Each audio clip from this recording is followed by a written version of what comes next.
How long have you been a Bears fan? Long enough to be disappointed? Long enough to be heartbroken? We talking double doinks.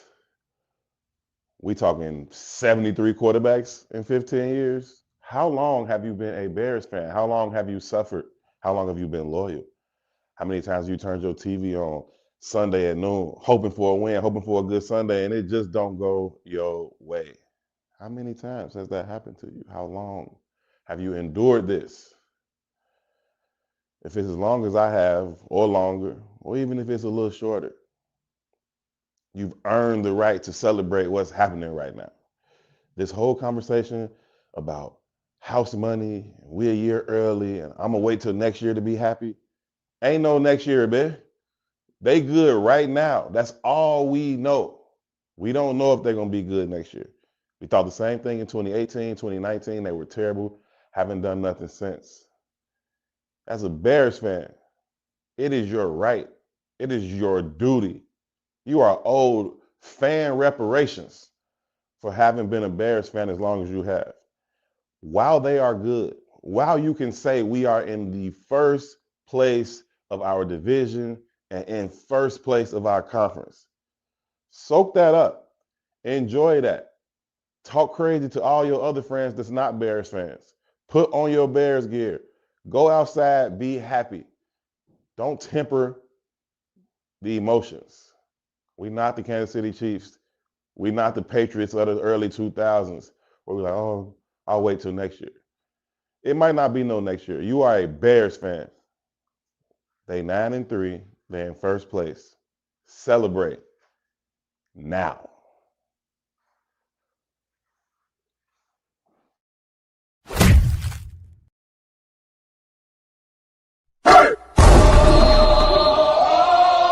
Look, welcome to Plants on the Gridiron. It's Chicago's first and only plant-based tailgate. Here comes the, y'all don't really want it like, yeah. Here comes the, no. Here comes the, oh. Here comes the, y'all don't really want it like.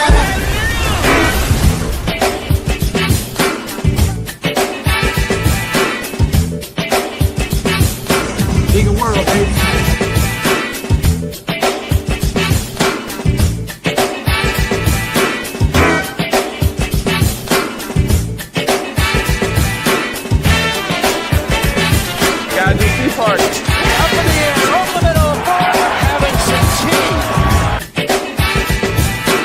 And here's what we love. It is Chicago's most unique event. We combine health, we combine sports, love of football, and you gotta bear down. Chicago Bears, baby.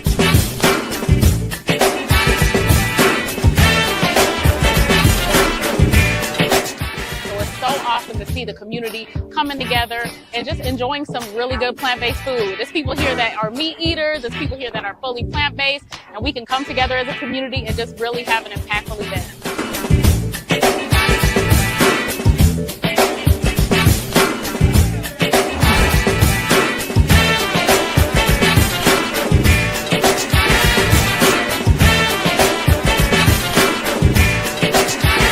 Because we are Chicago homegrown. Come late, the food gonna be gone.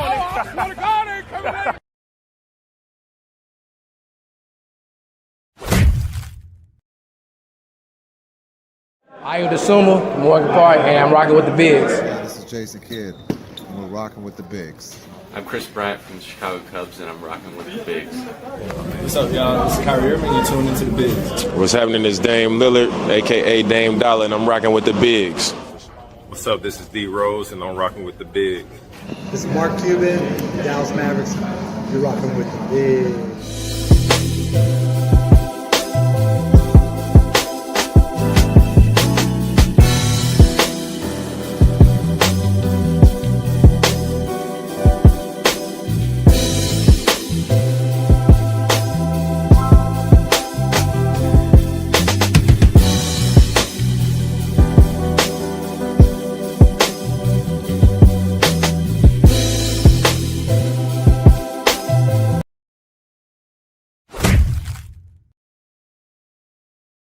I am the Sumo, Morgan Park, and I'm rocking with the Bigs. Yeah, this is Jason Kidd, and we're rocking with the Bigs. I'm Chris Bryant from the Chicago Cubs, and I'm rocking with the Bigs. What's up, y'all? This is Kyrie Irving. You're tuned into the Bigs. What's happening is Dame Lillard, a.k.a. Dame Dollar, and I'm rocking with the Bigs. What's up? This is D Rose, and I'm rocking with the Bigs. This is Mark Cuban, Dallas Mavericks. You're rocking with the Bigs.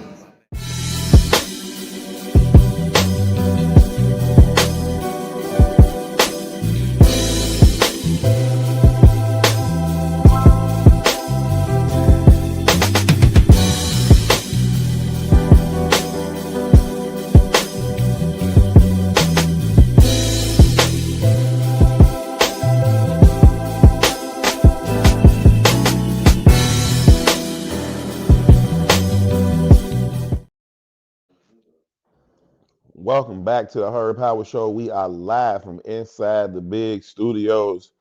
Appreciate y'all for tuning in, man. Make sure you are leaving your comments, share your thoughts, your opinions. Also, make sure you like the video, subscribe to the page, and share it with at least one person that you think would appreciate this high-level football conversation. Y'all know what time it is. It's time for Give Me a SAWBUCK. My brother Eugene McIntosh checking in as he does to go over our three main things with the Bears right now. Gene, what's the word, good brother? How are you? I'm in the building. What's the Bidnowski? Man, I'm just chilling, man. Ain't nothing to it. Another day. My auntie had a birthday yesterday. She was like, any day you wake up, any day, what she say, any day you was on the wake up list is a good day. I said, that's true. Every day is a gift from God. That's why they call it the present. Facts. Shout out to Mick, man. Shout out to the great ML. That's facts, man. Listen, man, let's get into it, man. Some of the things. Oh, no, before we start. Okay. State title number 17, man. Hey, look. Stop playing with us on Dante, man. State title number 17. That's 4 in a row. Shout out to my guy Jordan Lynch for continuing the tradition. I came in at the back end of the 4 titles, 88, 89, 90, 91 at Mount Carmel. Jordan Lynch got the 4-piece spicy. And hey, look, man, I'm about sick of people calling us a prep school. Catholic schools shouldn't play public schools. Get your weight up, man. It was all good when Simeon was running things. It was all good when Morgan Park was running things. It was all good just a week ago. But now Mount Carmel's a prep school. Last year, y'all said, okay, move them up to 8A and see what happens. This might have been the greatest season in school history. So all I wanted to say, shout out to the guys at MC. We are MC. The men of 6410 championships are built on Dante. Shout out to the Caravan, man. No hate from me. Shout out to the Caravan. Like you said, nobody was tripping when it was Hubbard, Dunbar. Do your thing. Shout out to MC. Shorty done ripped off 4 in a row. Jordan Lynch, 4 in a row. It's 5 for him total, I think. He the quarterback? No, the head coach. Oh. Yeah, the head coach. He used to play there. He played at Mount Carmel, won some ships there, went to Northern. Okay, yeah, that's what I was thinking. I'm like, damn, I feel like he's been in school for 20 years. Okay, cool. Yeah, holding it down though. All good, man. All good. Listen, man, some things I need to pick your brain about under the Bears Act, man. Let me ask you first and foremost. The Bears are leading the league in rushing. They leading the league in takeaways. As they go down the stretch and into the postseason, which of those two things do you think is more sustainable? Can they continue? The last 5 games, they hanging damn near 200 rushing yards on everybody. I think the actual number is like 195 point something. I got to check with Suge. I don't know. But they hanging 200 yards a game on the ground with people, and they taking the ball away at an astronomical clip. Right. Which one of those two things do you think is more sustainable, man? Man, I'm a little bit torn between the two. It's tough. It's tough. Because, like you said, obviously we've seen Coach Johnson is keen on running the football. He's going to run the football just so he can take the pressure off of Caleb, set up the play action, and get everybody else involved. So Absolutely. The running game has been totally on point, specifically the last 5 weeks. On the flip side, the defense is some of it. I don't know how much of it is luck. I don't want to really use the word luck. Yeah. But like we saw Nashawn last week, he got in the trenches, man, and took that ball away. That's my thing about them on the takeaways. Like, they are taking the ball away. And Right. that's been my point the whole time since they've been creating these turnovers. All turnovers are not created equal. Sometimes the other team just give you the ball. Right. Right?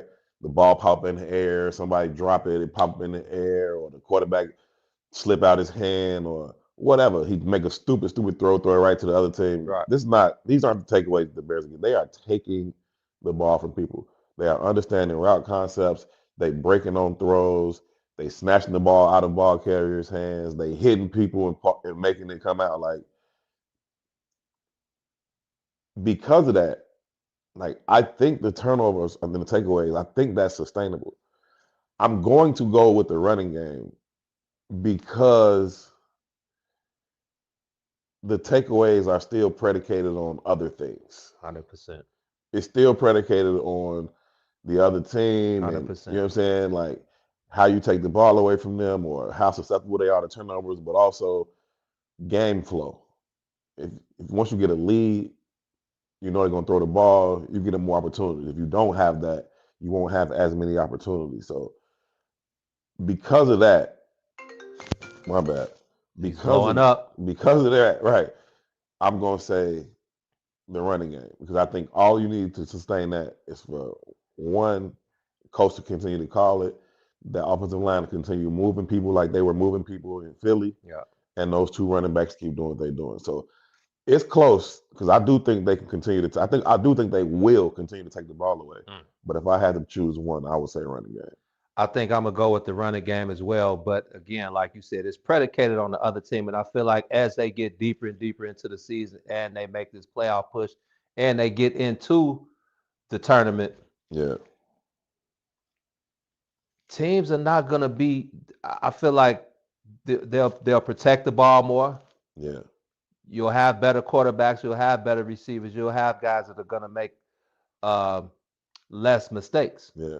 On the flip side, the running game, Ben is going to continue to run the ball, and as long as Caleb Williams can continue to progress and be that viable option when that ball is in the air to continue to protect the ball, I think the running game is the most sustainable thing. But yeah, I was torn in between the two. I just don't know. Yeah, the takeaways, it's not going to be mistakes. You're going to have to take the ball away. Nah, they takers, bro. They are takers for sure. What y'all think in the chat? Y'all think the running game is more sustainable? Put running game or put takeaways in the chat for what y'all think is more sustainable. Let me ask you this then. The first place Bears 9-3, like you see it on the screen. First place in the division, first place in the conference. Who are the unsung heroes of this team? We know we're going to talk Ben Johnson. You know, everybody going to talk, Caleb or whatever. But who are the unsung heroes on this team? It's got to be the assistant coaches, man. Coaching, specifically in football, coaching matters because there's so many different factions. You got the running backs coach. Shout out to Eric Bieniemy. Shout out to EB. You got the wide receivers coach. Shout out to our guy Twan. Hometown kid. Of course, you see the defense. Shout out to DA. So many the defensive backfield. Al Harris. Like, you have to give those guys the credit. Like you said, Ben is going to get a lot of the credit. Caleb is going to get a lot of the credit, whether he deserves it or not. But those assistant coaches, man, doing the things that most of us don't get to see much. We don't get to hear much. I don't know how much you guys get to talk to those guys during the week, but every other week, if you see what Al Harris has done with Jalen Johnson missing half the season, Tyreek Stevenson out, Kyler Gordon missing most of the season, and being able to place those reserves in position to do what they do best, I think those guys have to be the unsung heroes. I couldn't agree more with you on that. I will give a shout out to the offensive line because just the nature of being offensive lineman, you just don't get the praise. Who's the offensive line? Is there an offensive line coach? Yeah, absolutely. Who is he? What's his name? He got. Why would you do that to me? Sorry. I was gonna say Declan Doyle, but he's the Declan Doyle is the offensive coordinator, right? His name is. It's a strange pronunciation. It's like I'll tell you in a minute. I'll look it up while you tell. Okay, go ahead. Offensive linemen are unsung, and just in nature, they don't get a lot of credit for the things that they do. So just kind of by their nature, they just unsung. So I give them a shout out. But I do agree with you, just the coaching staff. Yeah, Dan Roshar. Right. I do agree with you, it's the assistant coaches. Coach Smith, the linebackers coach, ton of credit. The Bears played their last 2 games with their top 3 linebackers not in uniform. That's nuts. And they just plug and play some more dudes. Like some more dudes. I mean, DeMarco Jackson, Ruben Hippolyte, like the Amen Agbong Bamiga, all those guys just stepped in and played ball. Say that name again. Agbong Bamiga. Is that right? Yeah, that's his name. Okay. Some people call him OG for short, just because for OG for Og, but his name is Amen Agbong Bamiga. Wow. Yeah. Okay. But nah, you had them come in and they played ball. Like I think that first game, I think DeMarco Jackson had 16 tackles, and I think Amen had 14 tackles. Wow. So listen, that's coaching. The T-move version of Urlacher and Briggs. Yeah, man. But that's coaching though. You know what I mean? And you gotta, like people are like, oh, you got them ready in a week. No, you can't get them ready in a week. That is coaching them to be starters, to be ready to play all year long, even though they aren't starters. That's them also being prepared and approaching it like I'm a starter, even though you aren't. So I agree with you, man. You give those coaches a ton of credit. Ben Johnson put together a phenomenal staff. We knew that as soon as he was putting it together, like, no, this is a good staff. You got to see it throughout training camp, just how they was going about their business in practice. But now you're seeing the fruits of it in terms of the player production. Those coaches deserve a ton of credit. I agree with you. They are the unsung heroes, the assistant coaches of this team. Coaching matters, man. Coaching matters.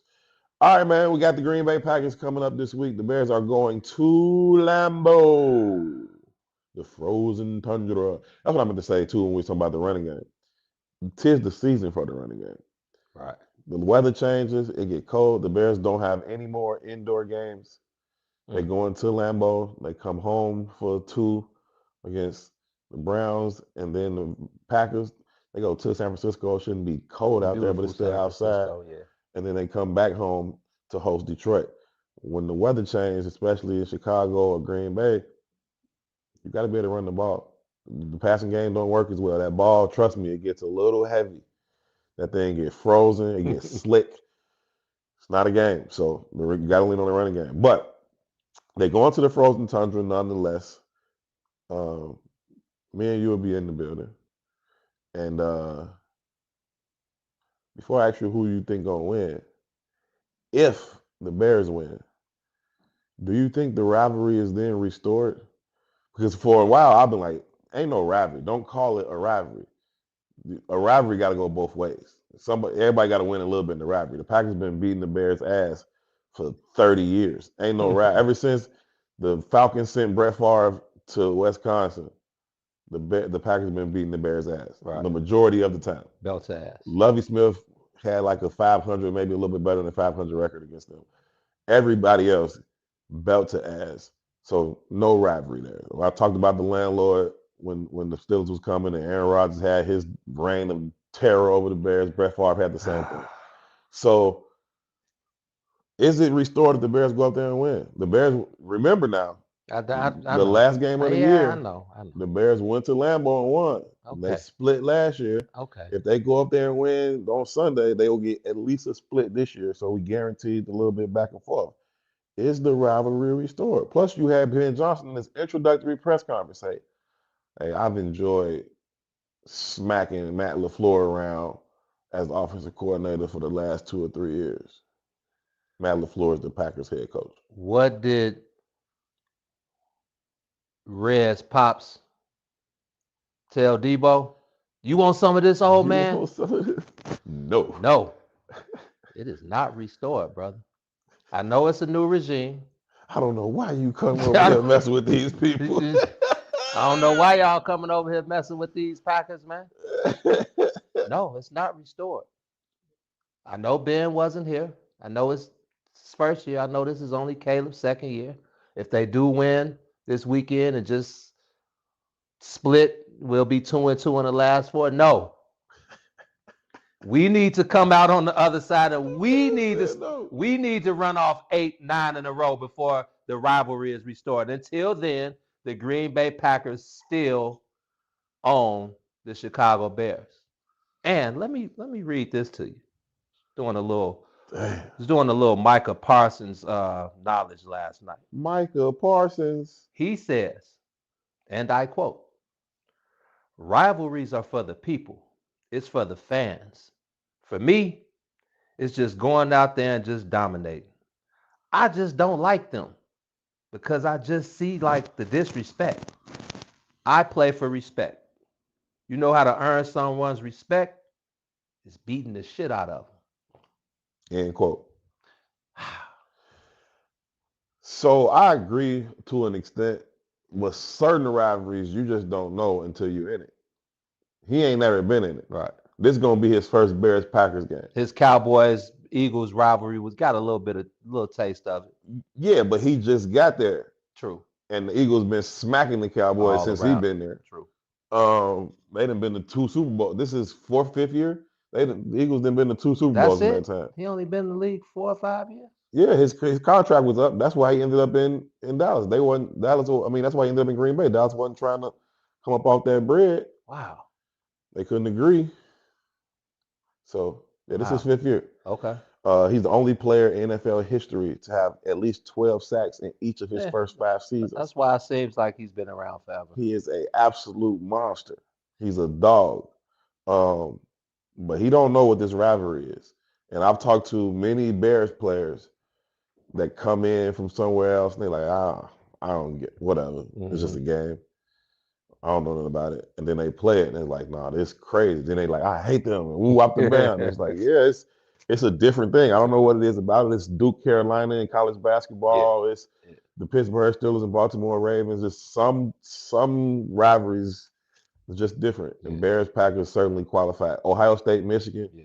And for college football, like Yankees, Red Sox, certain things just they carry a different weight. I don't know what it is about it. He's gonna understand that come Sunday. I'm not saying he's not gonna play well because he's Micah Parsons. He's a great pass rusher from Penn State University. So we're gonna talk about another great pass rusher from Penn State University a little bit later in Buddy Ass Tweaking. Oh my God. So do you think the rivalry is restored if they go into Green Bay to Lambeau and come out with a dub? Did you see my opening? It is time to celebrate. Yes, the rivalry is restored. If the Bears go up there to Lambeau and they leave with a dub, it's back on. I'm talking shit to all cheese heads after that. It's even Steven. It's back on. Okay. We back up. We bike. The rivalry is restored. We done came to y'all crib. We done came to y'all trap and took over y'all trap 2 times in a row. Start calling Caleb the landlord. Caleb undefeated in Lambeau. Let's go.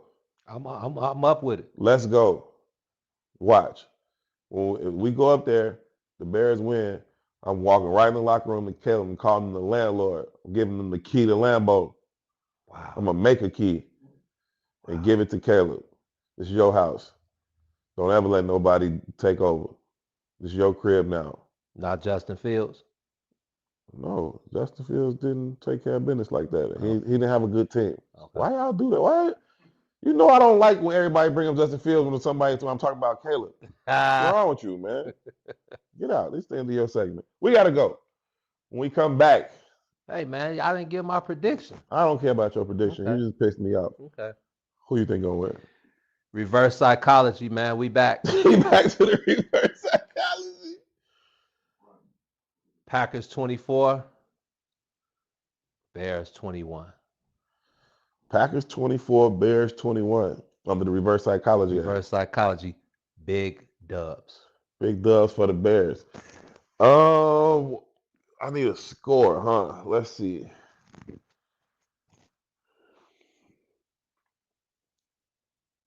23-17 Bears. Mm. I think they go in there. I think they continue to run the ball effectively. I think they get a couple takeaways. Jordan Love, he throw them jump balls, and He does. LaShawn Wright, he need those. So Kevin Byard, he back there. Jalen Johnson still got to get a pick this year. Kyler Gordon, had a good sit down with Kyler Gordon. We're going to put it out sooner or later. But he was like, I asked him, saying, hey, man, look, I know you've been out, but LaShawn Wright got 5 picks. He got 8 takeaways. Kevin Byard got 5 picks.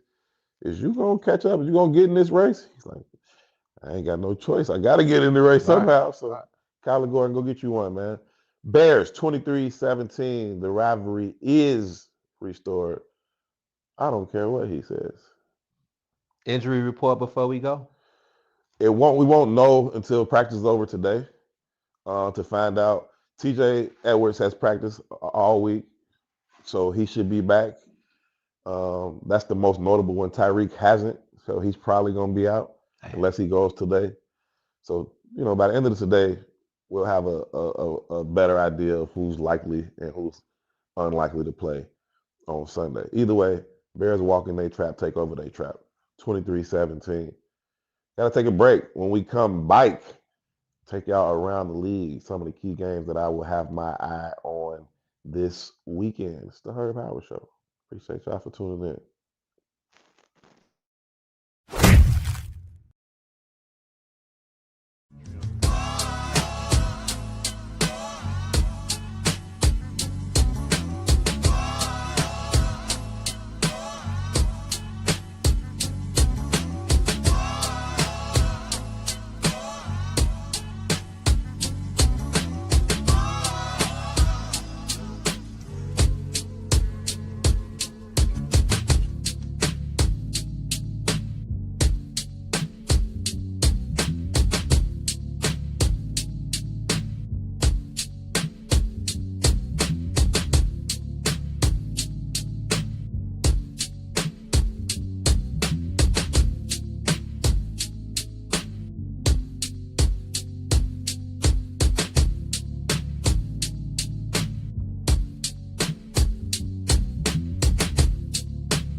And we are back, checking in live from the big studio. It is a glorious Friday morning here in the great city of Chicago. Hope y'all are doing well. Thank y'all for tuning in. Please make sure you like the video, subscribe to the page, set the alerts, get the bell ringing every time we go live. And also, please share with at least one football fan. Check some of these comments, T, before we go around the league. Crystal says, yeah, F Parsons. If we find a way to stop him, he will understand the rivalry. He gonna understand that rivalry for sure. Stopping him is another conversation. That man has a motor and a first step. Like Caleb gonna try to get away from him and bail out, and he goes. He gonna find out how fast that boy is. So I'm gonna say he get at least 1 sack. Hopefully he don't get more than that. They can try to contain him. Mama Mac, what's going on? She said, no. If the Bears win, no if the Bears win. When the Bears win. Let them know, Mama Mac. When the Bears win. Dwight, what's good? He say, so we went in last year. Don't mean nothing. Okay. Yeah, they did. But you go up there and beat them twice, man. The landlord, bro. I'm trying to tell you. Any other comments we trying to pull out before we go around the league? Crystal come with a score of 24-21 Bears. She flipped your score. Reverse psychology, huh? Man, I appreciate y'all for leaving y'all comments. It is greatly, greatly appreciated. Always, always very valuable to the show. Thank y'all so very, very much. Somebody sent a super chat over, like, I don't know, like overnight or something. That watched the show. So I appreciate that a ton for sending that super chat. Thank you so much. That is a great way to support the show if anybody wants to. But we did get one overnight, which is super, super cool. Around the league, let's start off with the Thursday night game that took place last night because it did have impact on not only the NFC playoff picture, but the NFC North division race as the Lions hosted the Dallas Cowboys. I was hoping the Cowboys would do us a solid, go up there and take care of business. They didn't. They did not. Detroit Lions 44-30. I'm hearing a lot of conversations this morning about, is it George Pickens' fault? He didn't play good. I'm hearing about CeeDee Lamb getting injured and not being able to finish the game. All those are factors, sure. But them people hung 44 on you. I'm not hearing about the defense providing any resistance. Every time I turned around, when Dallas was scoring, I'm like, okay, cool. They didn't cut it to 3. Okay, cool. They didn't cut it to 7. I turn around, Detroit back in the end zone. I'm blaming the Cowboys defense for not helping us out, man. Y'all had a chance to help us. It's not cool. Detroit won 44-30.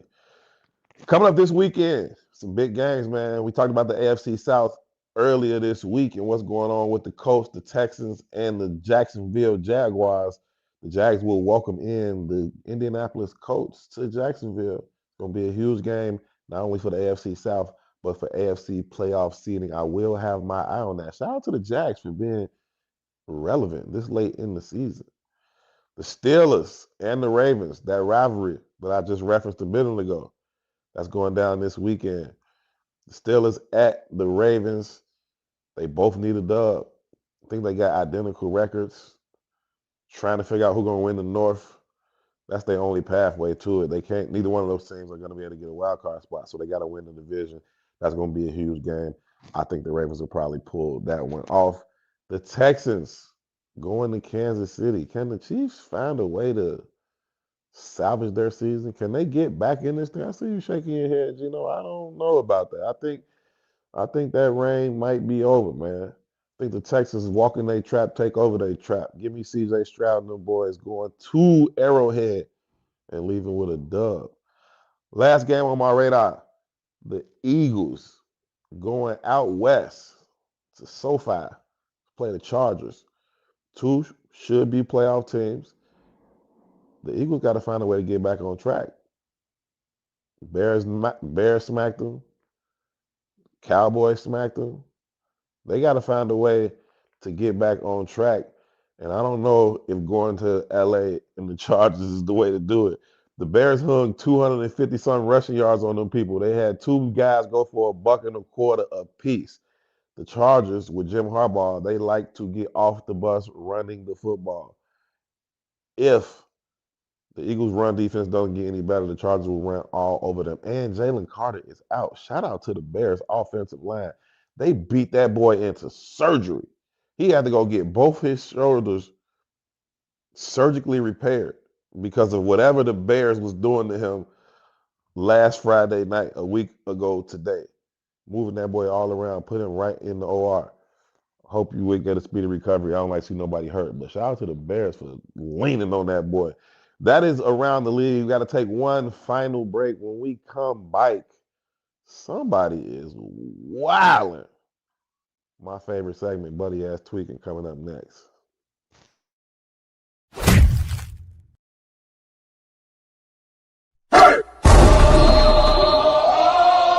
Look, welcome to Plants on the Gridiron. It's Chicago's first and only plant-based tailgate. Here comes the, y'all don't really want it like that. Here comes the, here comes the, here comes the, y'all don't really want it like that.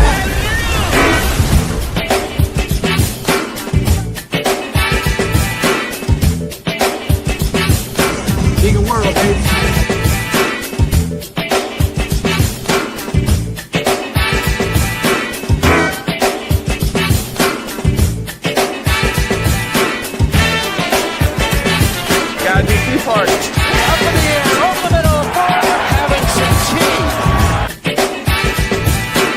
And here's what we love. It is Chicago's most unique event. We combine health, we combine sports, love of football, and you gotta bear down. Chicago Bears, baby. So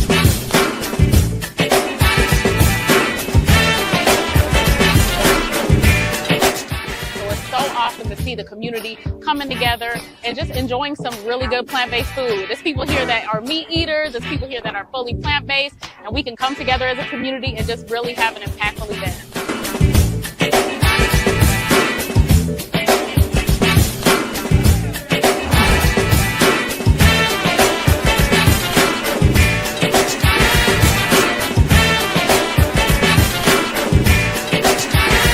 Because we are Chicago homegrown. Come late, the food gonna be gone. I swear to God, ain't coming late.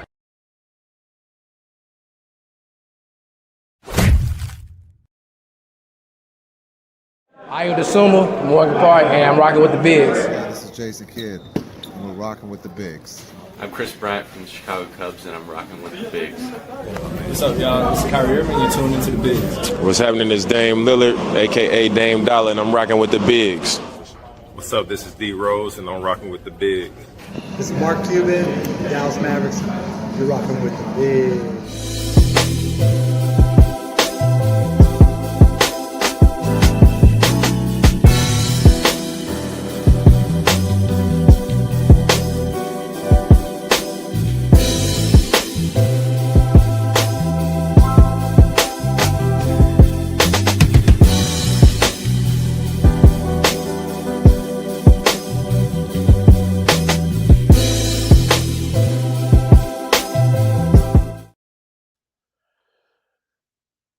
Abdul Carter was the number 2 pick in the NFL draft. He had a phenomenal collegiate career at Penn State, terrorizing quarterbacks all across the Big Ten and the country.